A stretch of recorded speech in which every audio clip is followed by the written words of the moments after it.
Ladies and gentlemen, you're listening to the Pranzata Podcast. This is your host, Andrea Pranzatelli. This is episode number 80 on this podcast. I can't believe this is episode number 80. We're getting closer and closer to episode 100. If you are new to this channel, this is a YouTube podcast that is exclusively on YouTube. I typically interview comedians, musicians, and artists in the New York and Philly area and New Jersey area. Sometimes I do a solo podcast like I am today. Before we get into it, I have some interesting topics today, including depression, fitness, body recomp. Before we get into those conversations, I just want to say that it is a dream of mine to be able to survive on this channel as a full-time career. So with that being said, I would really appreciate it if you guys would hit subscribe if you enjoy the podcast as you go along. Obviously, I don't want to force you to hit subscribe if you don't enjoy it, but give it a listen, give it a good 5 or 10 minutes. And if you like it, it would really mean a lot to me if you guys could hit subscribe, like, comment on anything to help me reach my goal this year of my first 1,000 subscribers on this channel, because it is a long-time dream of mine to be able to thrive and survive on this podcast platform to put out music and podcasts. So it mean a lot to me. But anyways, let's get right into it. So the first thing I want to talk about today is, well, first, for people who are listening, I have a dog with me today. Just to explain what's going on here, I did not get a dog. I have 2 cats, but this is actually my roommate's dog. So this is Charlie. So just in case anyone's wondering, like, did she get a dog? No, I did not get a dog. So the deal with Charlie is that I live in a house full of roommates, and Charlie is a very needy, depressed kind of dog that likes to cuddle all the time. And his mom, his primary owner, just got a full-time job. So he kind of whimpers around the house and cries, and I work from home. So he's become like my new best friend. We hang out all the time. So before we get into it, this is Charlie, little guy. He's kind of a sad, he's perfect for today's episode because we're going to have an honest talk about depression. He himself is kind of a very sad, depressed dog. He really, he's a little bit older, and he suffers with arthritis in his hind legs. So he can't really get around very easily, but he loves to cuddle. So he's super sweet. Anyways, okay. The first thing I want to talk about is depression.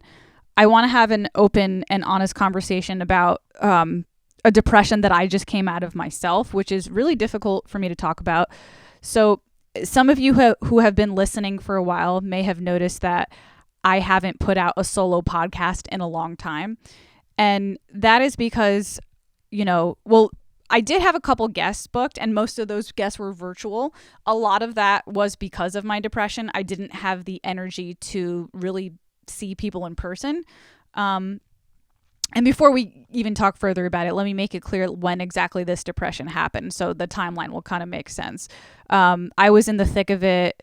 I was actually in a really positive place in January, and then I was in the thick of it for most of February, all of February. I was in a very dark place, and then March, I was kind of coming out of it. So the beginning of March was really rough, and then towards the end of March, things started to get better. And we're in April still right now. We're about to turn into May. But April is when things really started coming up again for me. So I'm getting out of that depression. I'm actually doing really well now. But I kind of, in that time, like I said, I had some virtual guests because I just didn't have the energy to talk to people in person, but I didn't want to let go of the podcast. So I did a lot of my podcasts in bed, or, in my basement with pajama pants on. I might have looked like fancy on the top, but I had pajama pants on and everything like that. And I talked about wanting to do solo podcasts during that time for the weeks that I didn't have a live in-person guest, but the reason I didn't was because I was in such a negative headspace that I didn't want to negatively influence any of the listeners. I didn't want to spread that. I didn't want my spirit to go into your spirit and then for you to carry the depression, if that makes sense. I mean, a part of me wanted to talk about it because I thought maybe other people who are going through the same thing could relate to it, and that would be a positive thing to know that you're not alone. But like I said, I think my mind was in such a negative space that I don't think I would have, me talking alone and sharing my thoughts alone. Me interviewing guests, I thought was a productive thing because I was able to talk about some of these issues with my guests and talk to people who were a little bit stronger than me at the time, which I think was healthy and productive. But I think I would have been like a lawyer convincing you why the world should end and why you should kill yourself, and like I would have been like, hey, if Putin destroys the entire world, it's going to be good for these reasons. Like that's the kind of space I was in. I was just thinking very pessimistically about a lot of different things. So I didn't want to inflict that or share that or give that to anybody. But now that I'm on the positive end of things, I do want to kind of go over some of the things I was going through, because now I'm in a place where I could speak about it more analytically and open up to people. And if anybody is going through it or has gone through it, you won't feel so alone. You know what I mean? Because I'm in a much better place now to talk about it. So first, let me say that this is the third time in the past year. And by year, we just pretty much entered a new year not that long ago. I mean, like over the course of 12 months. I would say over the course of 12 months, 2022 into 2023, this is probably the third time this has happened. So a lot of this one is my fault. And the third time is the charm, where I've learned my lesson and I will not do this again. But again, I want to be open and share with you guys what happened. So if anybody else is thinking of doing this, you maybe can learn from me not to do this. So a lot of you guys know that, or maybe you don't know, I don't know, but a lot of people know that psychedelics right now are being heavily studied in the field of psychology and science as a potential benefit to people dealing with depression. There's already been a lot of studies on marijuana and CBD and stuff like that, but mushrooms is sort of, when I say psychedelics, I mean more specifically mushrooms and other things too. There's like studies on DMT and other different types of psychedelics and types of drugs and stuff like that. But mushrooms especially have been getting a lot of attention in the science and psychology fields and everything like that as a potential benefit to helping people with mental health disorders. Having heard about these experiences through a lot of my friends and a lot of things I've heard online, some of these people like, and again, by the way, if any of my family is listening, please do your research. Mushrooms are not like cocaine. You know what I mean? Like there's no, I mean, there might be evidence. I have no idea, but there's no like tons of people doing cocaine because they think it's going to help their mental health. Like this is something totally different. So if any of my family is listening to this and they're like, oh my God, our child is becoming a crackhead. No, it's a totally different thing. Like just do your research and you'll see what I'm talking about.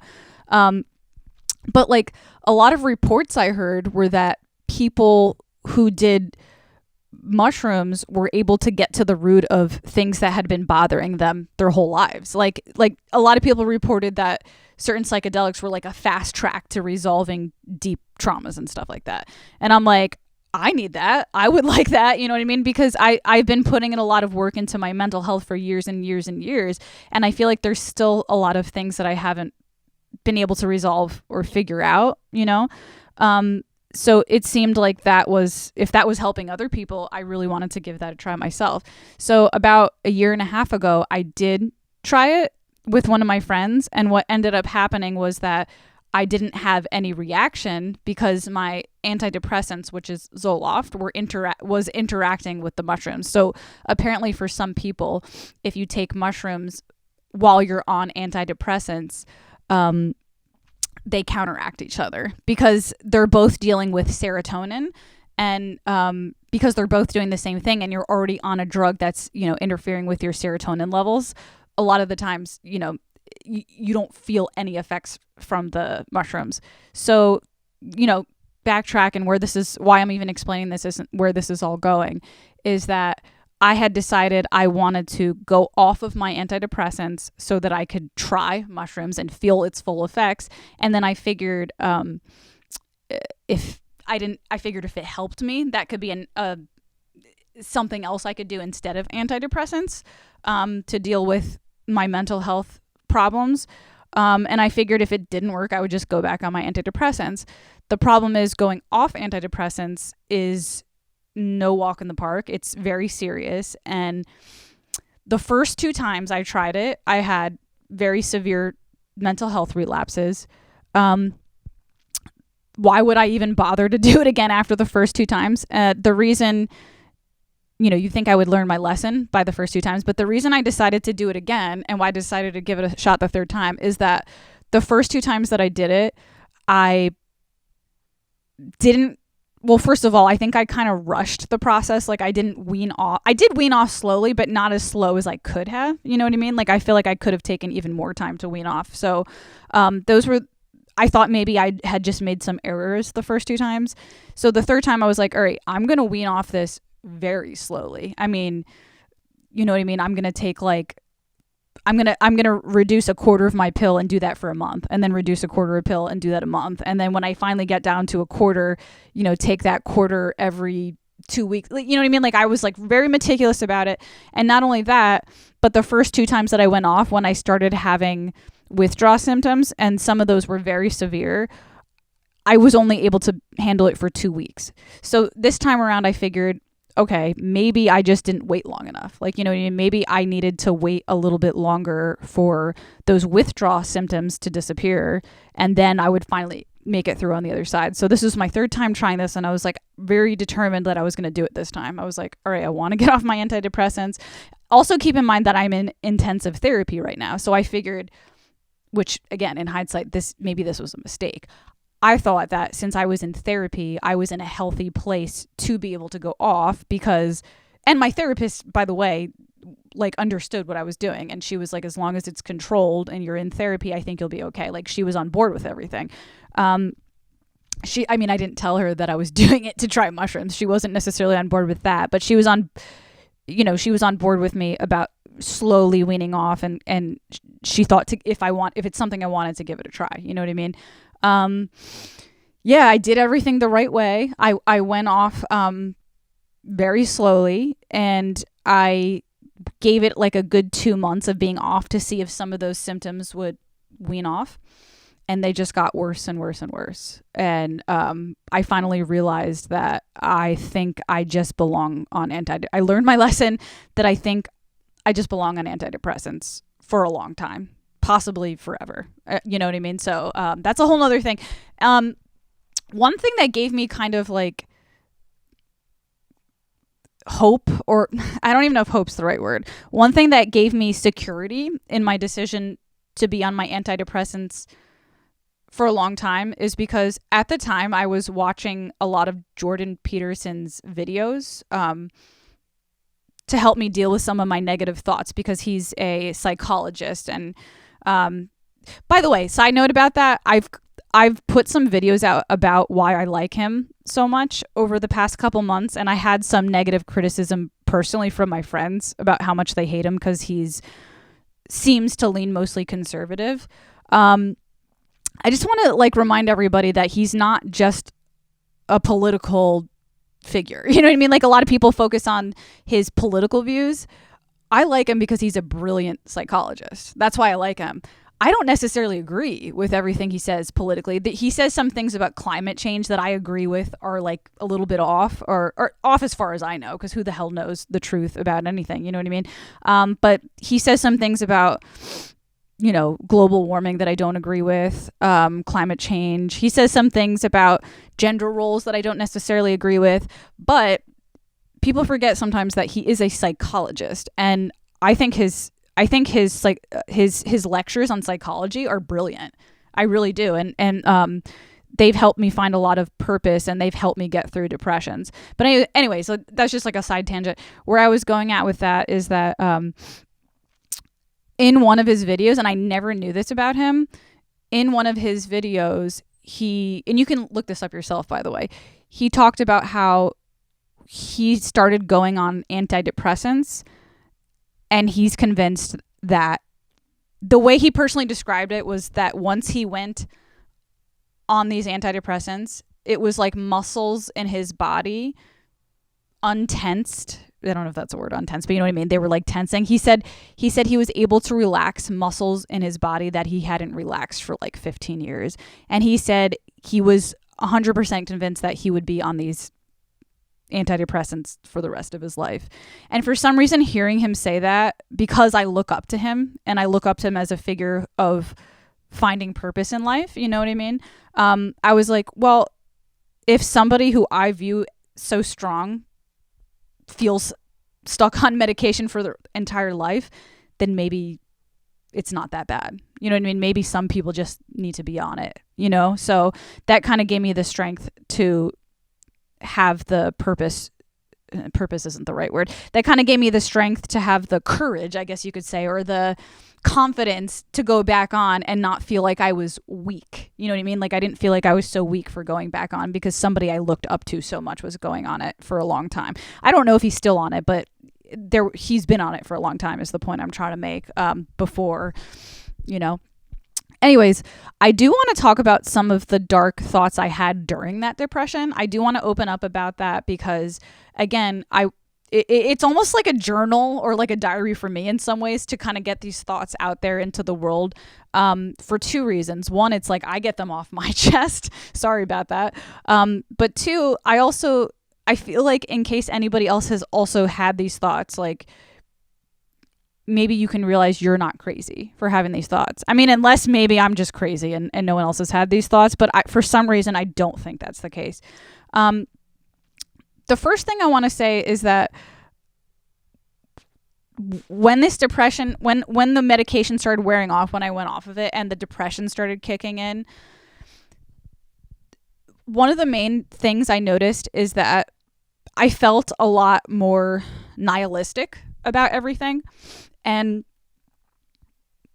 I felt a lot more cynical about everything, which I do think there is such thing as a healthy level of cynicism. You don't want to be blissfully ignorant necessarily, but it was way too much in the other direction where I really couldn't function and I couldn't really find much purpose in life.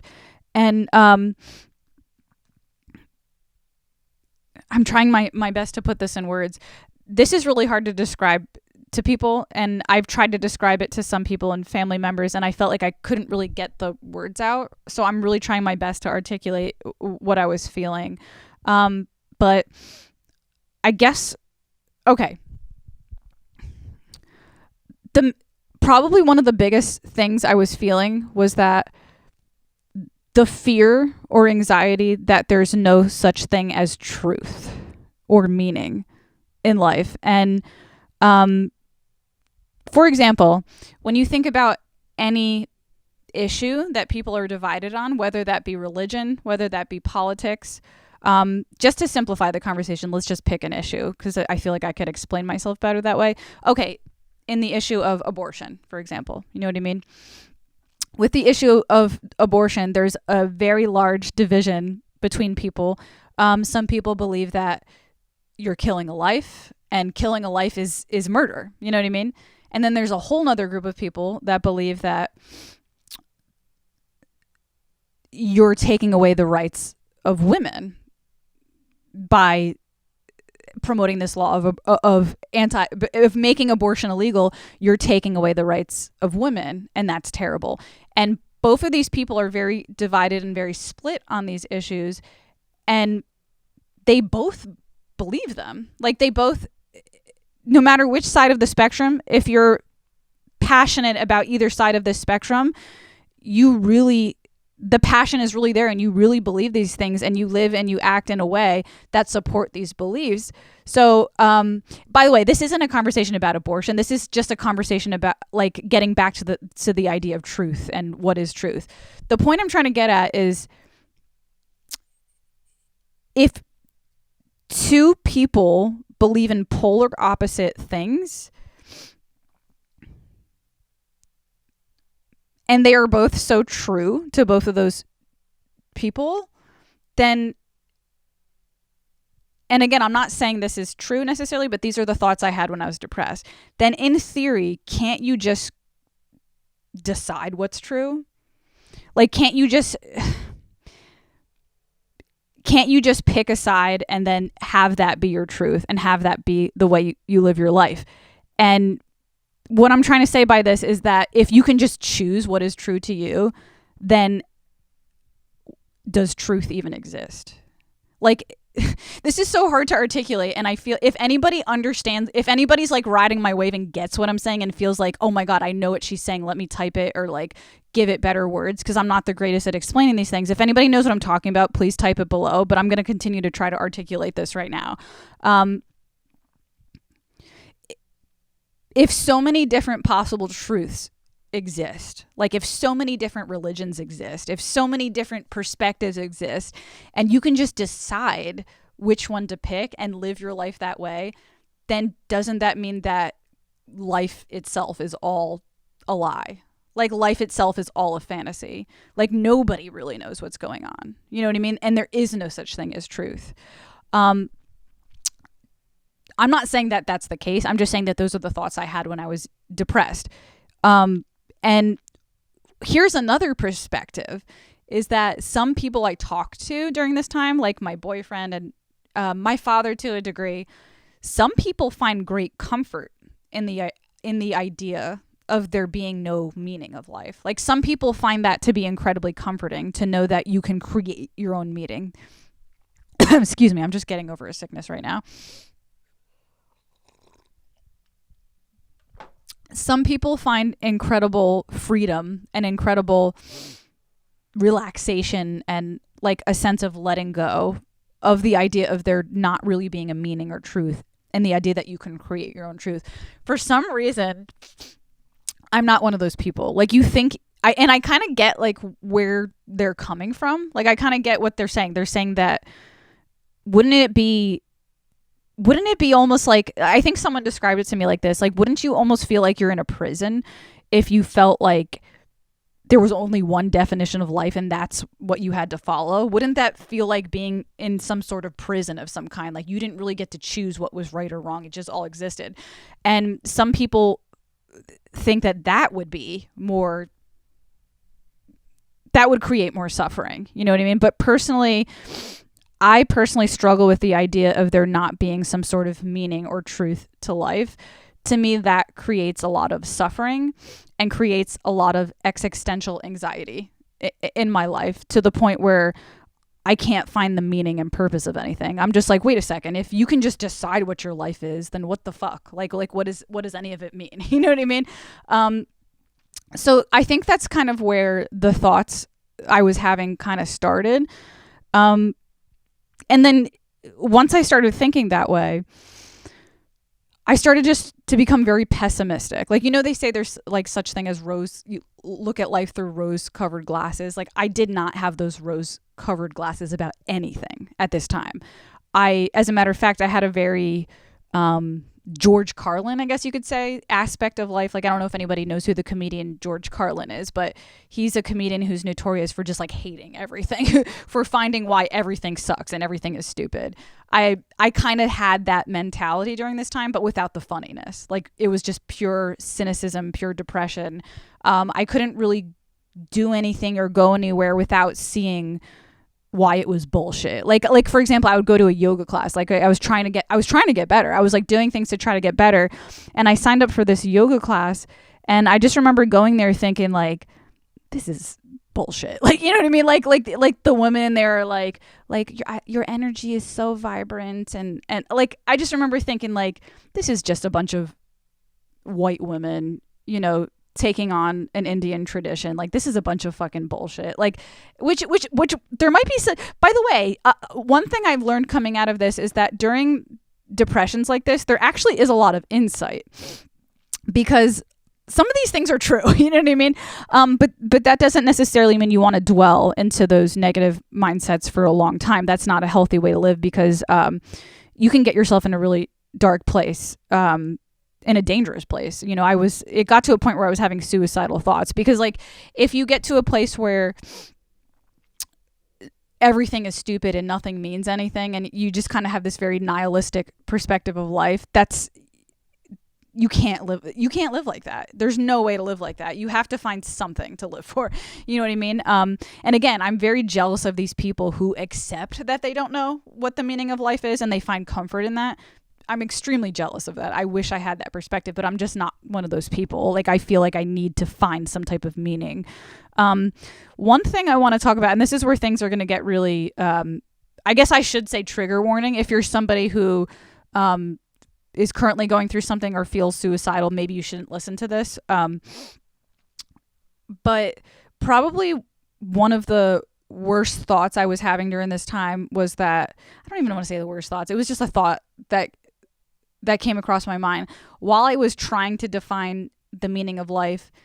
Because I was in such a negative headspace, I was much more in touch with the suffering of life than I was with the positive things of life. You know what I mean? Which again is a genuine insight. Like, there is a lot of suffering in the world. You know what I mean? You shouldn't be blind to that. You know, I don't want to be stupidly optimistic. I don't want to be on the other end of things. But anyways, because I was so in touch with viewing things from this like negative perspective, and you know, the country's corrupt and everything's a scam, and that type of mindset, I started thinking at one point that what if life itself, if heaven or hell was real or purgatory was real, right? What if life itself was purgatory? Because if there's so much suffering, like sometimes we ask the question, if there was a God, why would there be so much suffering? You know what I mean? Maybe life is a test of some sort. You know what I mean? So if life were a test of some sort, maybe life itself is some sort of purgatory. Unless I don't know what purgatory is, but I thought purgatory was like the middle. Maybe someone explain that to me in the comment section, because I'm not 100% sure if I know what purgatory is. But from what I understand, purgatory isn't heaven or hell. It's kind of like the waiting ground. So my thought was that if life is some sort of test, because a lot of religions kind of lean towards that direction, maybe the reason suffering exists is because life is some sort of purgatory where both heaven and hell exist here on earth. And it's like some sort of test to see what this level, you know what I mean? Like, think of it almost like a video game. Like, what this level of life can bring out of you will determine like where you go next, you know? I don't know. Anyways, like I was saying, there were some rough times. I was having some difficult thoughts that were making it really hard to find meaning and purpose in life. Which, by the way, I when I was having that thought about the purgatory, I thought I was going crazy. I'm like, I'm insane. Like, what the hell is going on? I did look into it more, and I did find out that was a thought that people have had before. Like, that was like a philosophical debate that has been had. So I'm not crazy. And that's why I'm sharing this with people, because I'm like, if anybody else has experienced these types of thoughts, I think to a degree it's incredibly normal to have these types of thoughts. And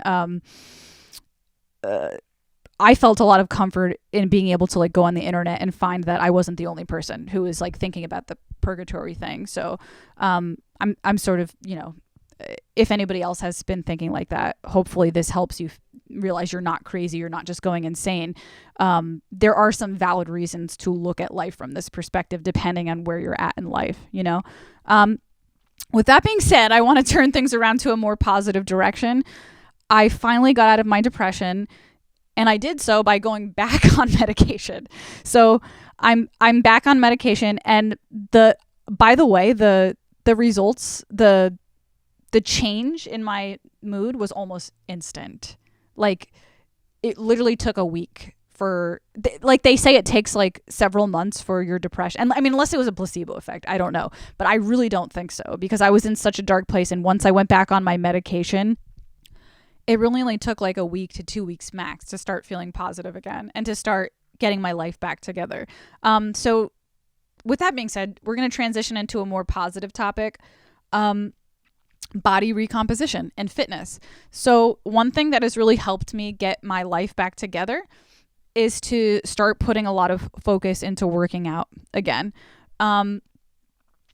Fitness has always been something I've been passionate about my entire life. I've been working out and taking care of my nutrition since I was like 22, I feel like is when I started getting really into it. So, and just like anything else, fitness is a journey that waxes and wanes over time. So there's been periods of my life where I've been incredibly fit, and there's been periods of my life where I kind of let myself go. And I think the past year has been incredibly difficult because of what I was talking about before.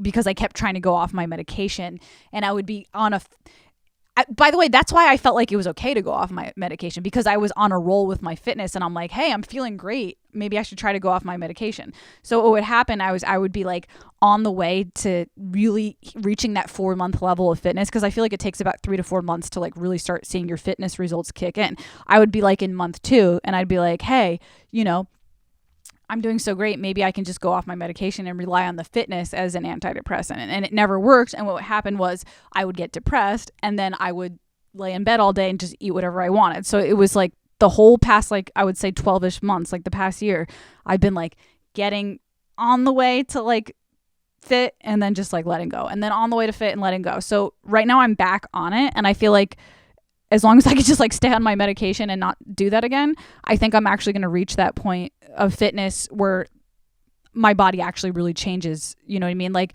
I feel like if you've been working out for like a year, you can probably get away with not working out for 2 months and then it wouldn't really affect your physique all that much. I mean, like it would, but you would feel a lot differently. But I feel like you have a lot of more wiggle room in situations like that. I haven't been consistent enough for long enough to be able to take breaks like that to not affect my fitness. So I want to share with you what I'm focusing on fitness wise. What has been able to help me, if anything. If maybe this will help some other people out there who also want to have a change in their physique. So the main goal is called body recomposition. And for people who don't know what that is, body recomposition is when you're not focusing on losing weight, you're focusing on burning fat, but gaining muscle at the same time. So in theory, you can actually become more fit and gain weight when you're doing this. So typically people in this position try to maintain their weight. That's usually what ends up happening, but it's not a surprise that some people, when they're on the goal to body recomp, actually gain like 5 pounds of muscle. But it could swing either way. You could like lose 5 pounds, gain 5 pounds, but you know what I'm getting at. This isn't about losing a ton of weight and being skinny. This is about just transforming your body from fat to muscular. With that being said, the reason I chose to make body recomp as my focus right now is because I kind of did it by accident. Going back to what I was saying before, because this entire year I was going through periods of hard work in the gym and then depression, and then hard work in the gym again, and then depression, and then it was like kind of like swinging back and forth. I was kind of accidentally bulking and cutting, like just by, like it wasn't planned. It was just accidental because of my mental health. So I was like going hard and like working out my muscles and lifting heavy, and eating everything I could, and then just like staying in bed and like not doing anything. And a lot of the times when I was not doing anything, there were weeks where I didn't have the energy to cook. So I was like essentially like starving myself. So after doing this like bulk and cut by accident over a year, I noticed this year, since the weather started getting warm, I pulled out some of my old spring clothes and I started trying them on. And I noticed that none of them fit me anymore. Like they were all too tight on me. Like, you know what I mean? And I was so confused because I was looking in the mirror and I'm like, I don't like look that big. Like, you know what I mean? Like I don't look like I gained a bunch of weight. I did gain weight on the scale, but because I was becoming more muscular, it didn't, like I was happy with my physical appearance. And I was like, I tried on a pair of pants and it was like a size like 2 or 4 or something like that. And I couldn't even get them up my legs. I was like, what the fuck is going on? So I had to get rid of a bunch of like my old shorts and like skirts and pants and stuff like that. And I started looking at some older clothes in my closet from like years ago and trying them on. And I noticed the only pants and skirts that were able to fit me were ones that were like size 8 or 10, which like blew my fucking mind, because I'm like, how the hell did I go from a size 2 to a size like 8 or 10 over the course of just like 6 months to a year? It's fucking crazy to me. I was like, holy shit, like I've put on a lot of weight, you know what I mean? But the thing that was weird to me is that when I looked in the mirror, and maybe I'll insert some videos like or some pictures so you guys can see what I'm talking about, I didn't feel like I looked that bad. Like I was like, I didn't think going up like 6 or whatever, how many dress sizes that was or pant sizes would look like this. Like, you know what I mean? Like either I was way too skinny before or I'm putting on muscle or something's going on. So I made an Instagram story about it. And one of my friends who's a pro lifter explained it to me. She's like, oh, you did body recomp. And I'm like, what? I didn't even know what it was. I was like, what the fuck is body recomp? And she's like, body recomp is when you gain weight, but it's mostly you either maintain or you gain weight, but it's muscle and not fat. And that's why you're happy with your physique, even though you've gone up so many sizes.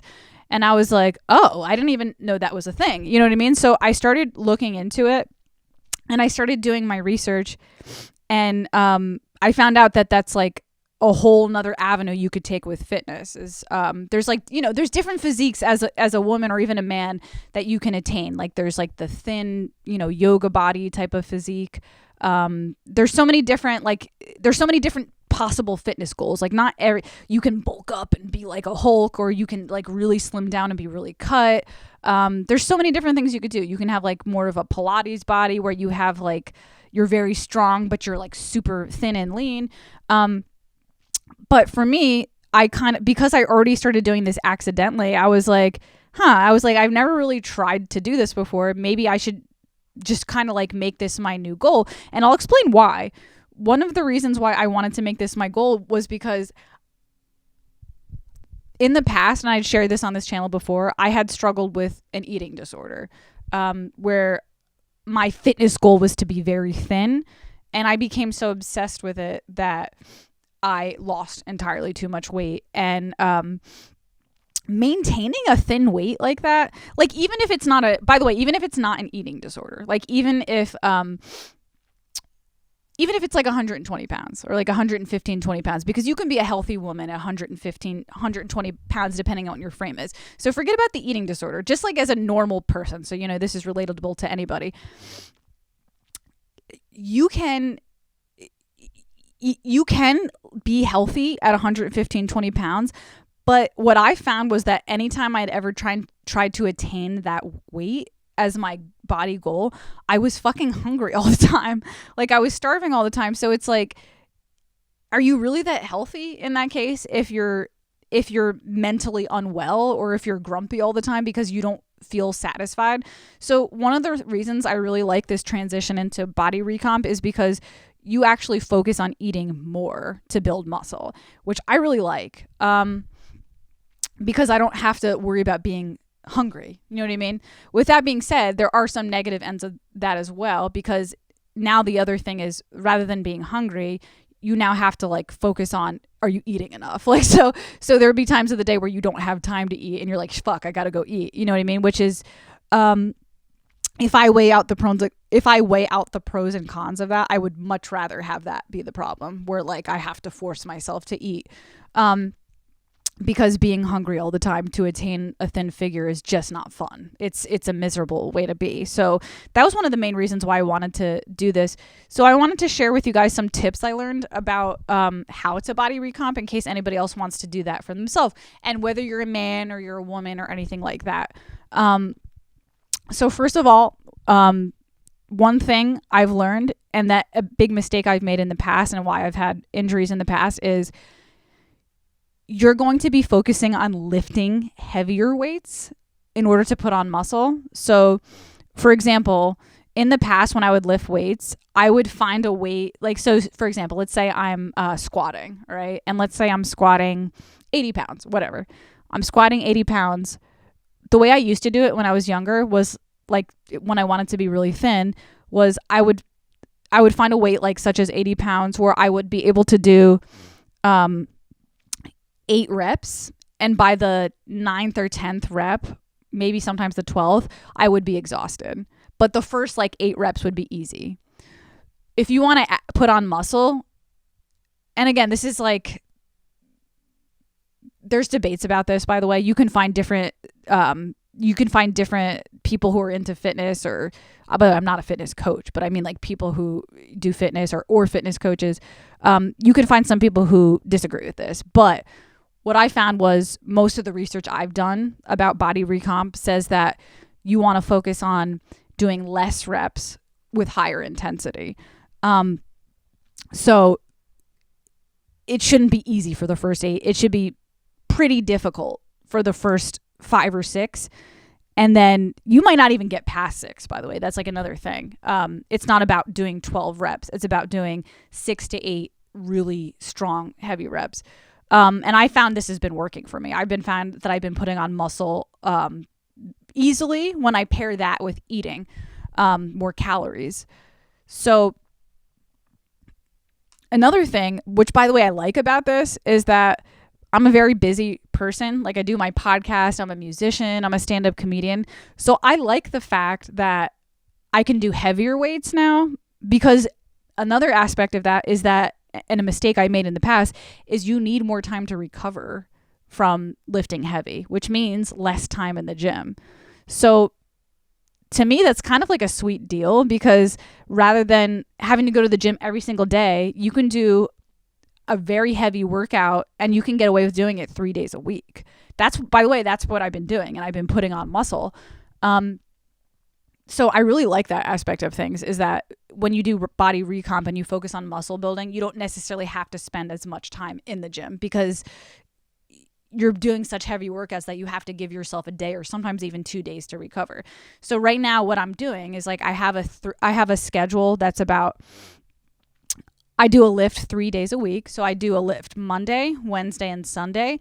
And in between, I don't even go to the gym. I usually work out from home, and I'll do like abs and cardio type things. And I don't always do them, by the way. It's like sometimes I'm so sore that I'm like, I don't even have the energy for the cardio.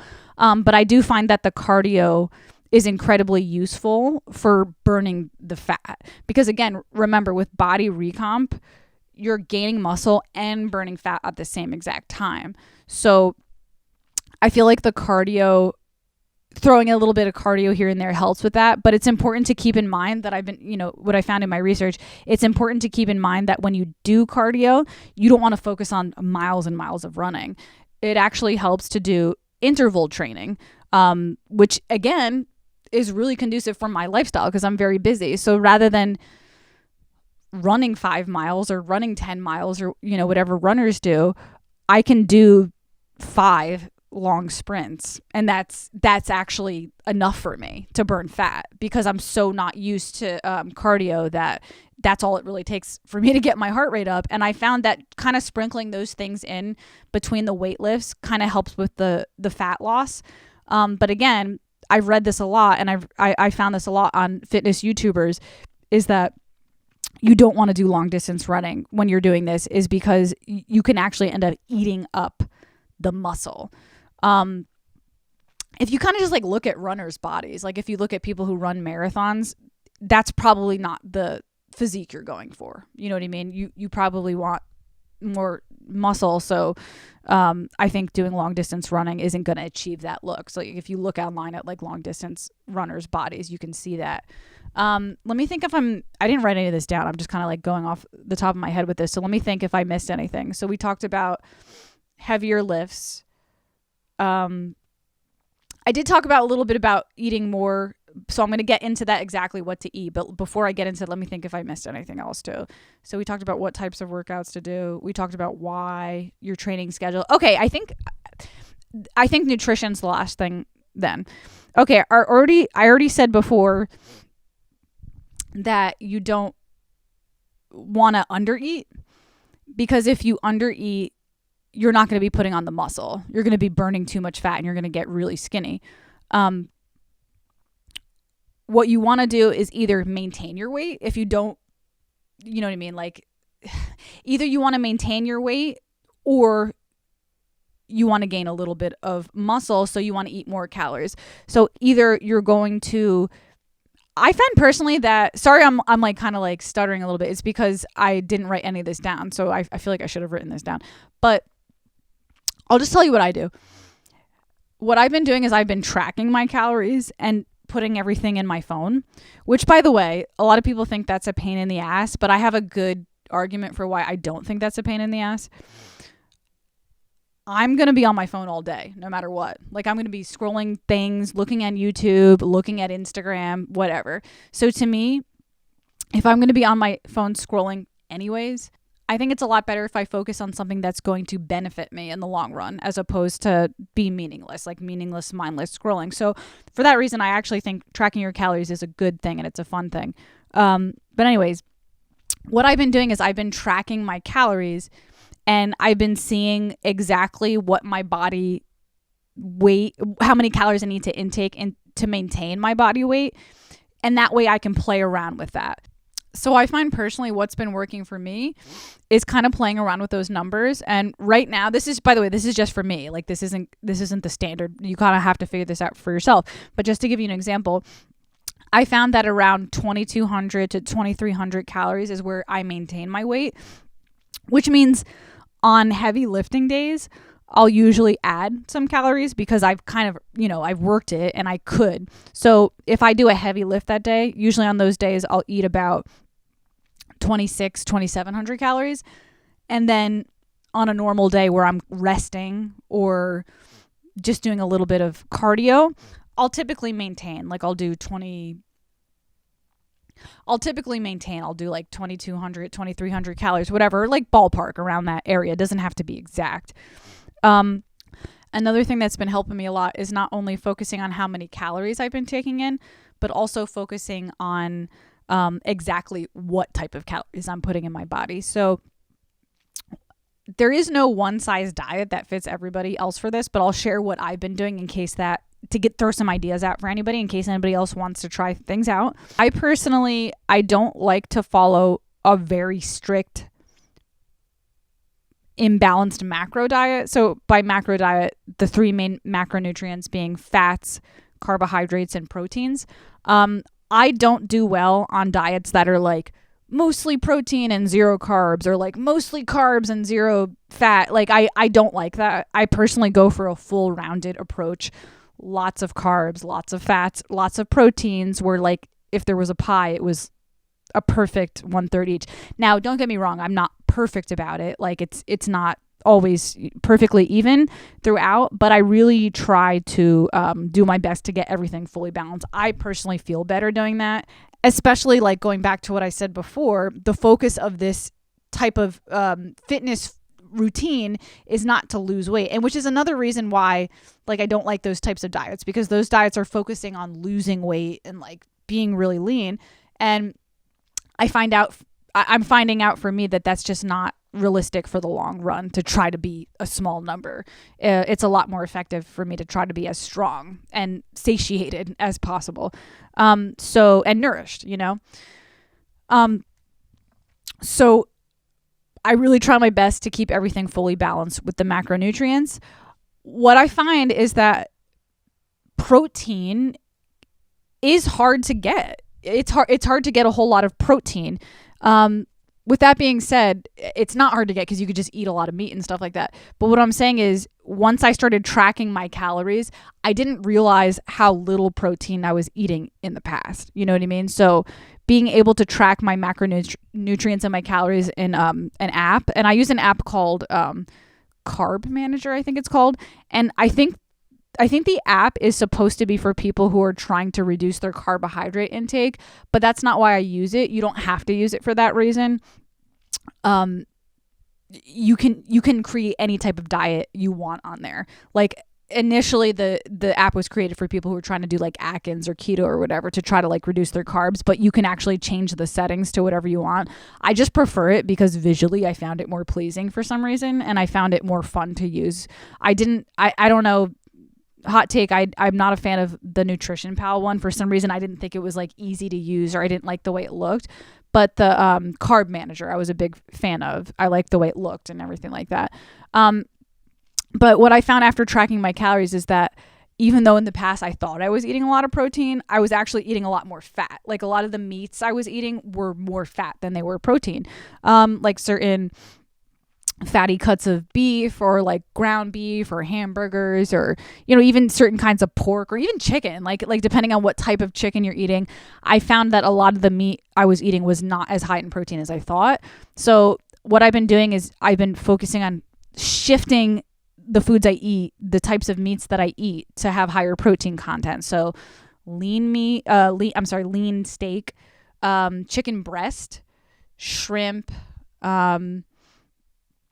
And with that being said, you don't want to avoid all fat because like there's certain types of fatty fish that are excellent for you, salmon, and like, you know, I do get a lot of fats in other areas as well. But if you want to focus on getting protein, you know what I mean? You can get your fats in other ways that aren't meat.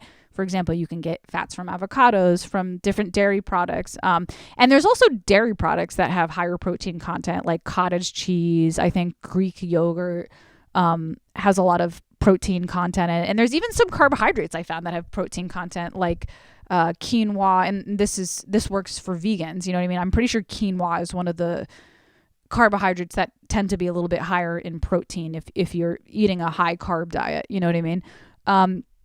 But yeah, no, what I found was that protein was harder to get than I thought. When you want to balance out those macronutrients, and if you're aiming to get everything as even as possible, I found that it's easy to eat carbs, it's easy to eat fats, but protein, you have to work a little harder to get more protein in there. As far as like some tips for the foods I've been eating, kind of like staples in my diet that I've noticed I've been trending towards eating on a regular basis. I don't do gluten anymore, and I don't do added sugars anymore. That's not to say I don't have cheat days. Like I do work in cheat days, but I only do it like every 2 weeks. I don't think that's universal for everybody, by the way. I think that you could work in bread and pasta and like even a little bit of desserts in your diet. But I think for me, I'm too much of an addict. I think if I allow myself the wiggle room to have breads and pastas, I'll just go crazy because I'll start craving it and everything like that. So I personally chose to cut out gluten and added sugars to my diet. A lot of things I've been noticing I've been eating lately: avocados, salmon, sushi. Actually, I go out and I get sushi. I've been doing rice. I've been doing potatoes. I've been doing gluten-free pastas that are... by the way, if something says gluten-free on it, that doesn't mean it's automatically good. You have to look at the ingredients. So maybe I'll do like a whole separate video on that. But for the pastas, I usually go for anything made of bean or rice because they have some pastas that are made of gluten-free pastas made of corn. And I think there's some like inflammation issues with corn. So I try to stay away from that. But yeah, no, gluten-free, rice, quinoa. I've been doing a lot of chicken breast, a lot of shrimp. I've been doing a lot of steak, but I try to do more lean cuts of steak. I've been doing cottage cheese. I've been doing Greek yogurt, strawberries, bananas. And by the way, for my go-to, because before I started focusing on my nutrition, I was a huge ice cream junkie. Like I was so addicted to ice cream. So my replacement, and I do it almost every night. I fucking love it. I get a huge bowl, of frozen mangoes. So I buy frozen mangoes at the grocery store, and they're like 100% mango, no added sugar, just frozen mango. And I defrost it for a little bit so that it's still frozen, but like just a little softer to chew so it doesn't hurt my jaw. And it literally feels like I'm eating Italian ice. You can probably do this with any type of fruit like strawberry or whatever, but I found mango has the best consistency to make it feel like you're eating like Italian ice or sherbet or ice cream. And I fucking love it. I do it every single night. Just like this massive bowl of frozen mangoes, and it feels like I'm having a dessert.